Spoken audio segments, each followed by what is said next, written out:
राधे राधे, जय श्री कृष्णा। कहानी संग्रह में हमारे सभी दर्शकों का हार्दिक स्वागत है। दर्शकों, आज हम इस वीडियो के माध्यम से आपको यह जानकारी देंगे कि आखिर क्यों भगवान कृष्ण ने युद्ध के लिए कुरुक्षेत्र को ही उत्तम समझा। महाभारत को हमारे शास्त्रों में पंचम वेद का दर्जा मिला है।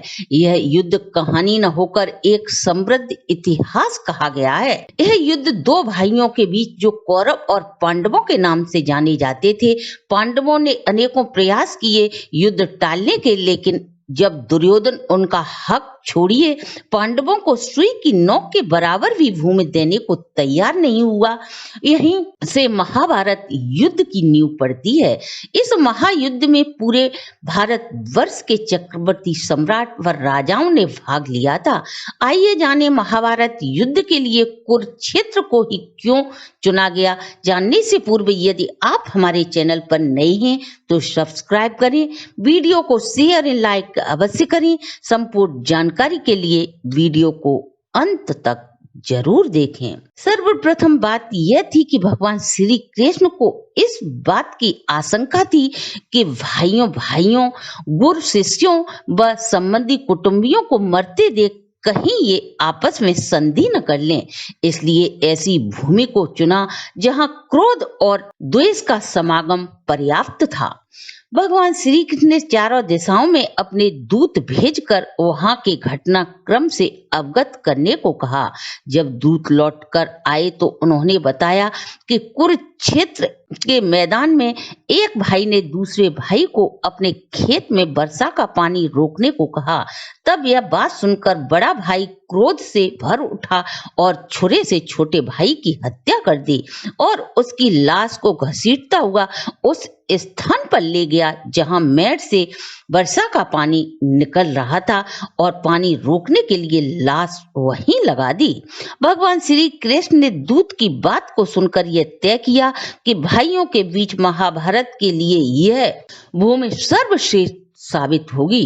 भगवान श्री कृष्ण ने मन में तय कर लिया कि इस भूमि में भाइयों के बीच प्रेम उत्पन्न नहीं होगा।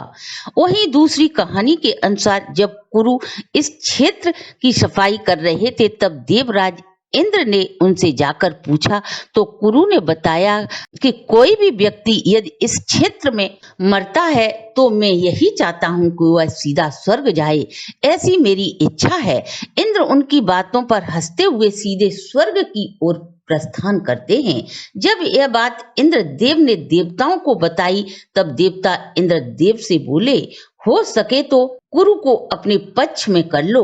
तब इंद्र ने कुरु से कहा, कोई भी पशु पक्षी मनुष्य निराहार रहकर इस स्थान में प्राण त्यागे तो वह स्वर्ग का अधिकारी हो, ऐसा मेरा आपसे निवेदन है। यह बात भीष्म कृष्ण सभी को पता थी। भगवान के कदम पड़ते ही यह भूमि साफ से मुक्त हो जाएगी। वहीं दूसरी कथा के अनुसार एक बार श्रवण कुमार के माता पिता अपने पुत्र से तीर्थ स्थानों का श्रवण करने की इच्छा प्रकट करते हैं। श्रवण कुमार अपने माता पिता को कामर में बिठाकर तीर्थ यात्रा के लिए निकल पड़ते हैं। अचानक श्रवण कुमार के मन में आता है कि माता पिता को तीर्थों में कुछ देर के लिए पैदल चलाया जाए, इसलिए वह उन्हें पैदल चलाने लगे। जब उनके अंधे माता पिता ने कुरुक्षेत्र की भूमि में कदम रखा तो वे अपने पुत्र से बोले, बेटा जितनी जल्दी हो सके इस भूमि को पार कर लो। जब कुरुक्षेत्र की भूमि निकल गई तो श्रवण कुमार को बहुत दुख हुआ और उसने सोचा तो अपने माता पिता के चरणों में गिरकर क्षमा याचना करने लगा। तब उनके माता पिता बोले, पुत्र इसमें तुम्हारा कोई दोष नहीं है, ये भूमि ही ऐसी है। किसी समय इस भूमि पर मैं नामक एक असुर रहता था। उसके जन्म लेते ही उसने अपने माता पिता को मार डाला। उस भूमि में उस राक्षस के संस्कार विद्यमान हैं, तभी उस भूमि पर कदम रखते ही तुम्हारे मुख से ये बातें निकली और तुमने हम लोगों के साथ दुर्व्यवहार किया। ये थी वो कहानी, इसलिए इस भूमि को धर्म युद्ध के लिए चुना गया।